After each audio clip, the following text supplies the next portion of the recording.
अस्सलाम वालेकुम ख़वातीन हज़रात, मैं हूं योगी नईम और आज हम बात करेंगे रास्तों पे। रास्ते बहुत सारे होते हैं और मंज़िल पे पहुंचने के लिए सही रास्ते का इंतख़ाब करना ये बेहतरीन अमल होता है। हम सारी ज़िंदगी रास्तों को देखते हैं, लेकिन अगर मंज़िल पे पहुंचना हो तो उसके लिए रहबर की ज़रूरत होती है।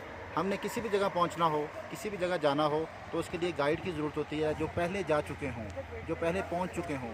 अगर वो साथ मयस्सर हों, साथ मौजूद हों तो हमारे लिए सफ़र आसान हो जाता है और मंज़िल पे पहुंचना इंतहाई आसानी के साथ हम उन मंज़िल को सर कर लेते हैं। इसी तरह सारी ज़िंदगी अगर हम किसी भी नक्शे कदम पे चलते हैं, किसी उस्ताद के, बाप के, आबा अजदाद के, और वो हमें पॉजिटिव रास्ते बता देते हैं, तो उनके नक्शे कदम पे चलते हुए हम कभी स्लिप नहीं होते। जैसे बर्फ़ पे चलते हुए इंसान रास्ते बना देते हैं और आने वाले फिर उन्हीं रास्तों को चूज़ करते हैं और उन्हीं रास्तों से चढ़ते चढ़ते पहाड़ की चोटी तक पहुंच जाते हैं। अगर ये पहला आदमी ना आया हो तो कभी भी रास्ते नहीं बनते। तो अगर बेहतरीन रास्ता मिल जाए तो इससे बड़ी नेमत कोई नहीं। बहुत शुक्रिया। अल्लाह हाफ़िज़।